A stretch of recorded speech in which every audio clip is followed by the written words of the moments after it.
नमस्कार दोस्तों, स्वागत करती हूँ मैं आप सबका अपने यूट्यूब चैनल में। आप लोगों के बीच एक गीत लेके आई हूँ ड्रोन और चोर का। तो जैसा भी लगे भाई, आप सबको अच्छा लगे या कुछ भी जो भी लगे कमेंट में बताइएगा। कैले बानी दिया हराम हो,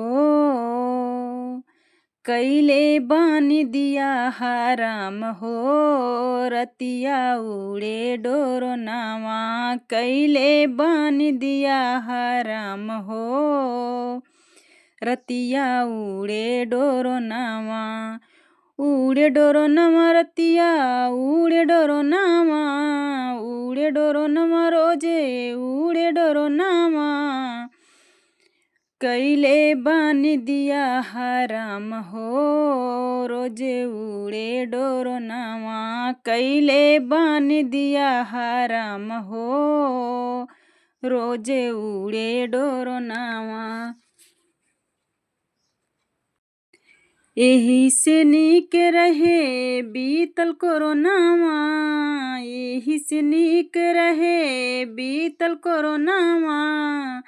बड़ा डर लागे रोज देखी के डरो नावा, बड़ा डर लागे रोज देखी के डरो नावा। गौआ में होला गोहार हो,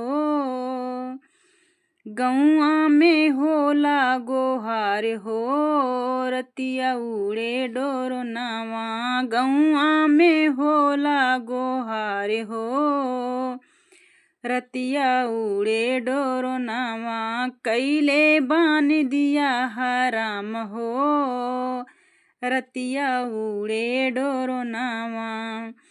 मोदी और योगी सख्त करे न ससनावा, मोदी और योगी सख्त करे न ससनावा। पकड़े न जाए रोजे लूट गहनावा, पकड़े न जाए रोजे लूट गहनावा। कैसे बचे सबके जान हो, कैसे बचे सबके परान हो, रतिया उड़े डोरो नावा। कैसे बचे सबके जान हो, रतिया उड़े डोरो नावा। कैले बानी दिया हराम हो, कैले बानी दिया हराम हो, रतिया उड़े डोरो नावा।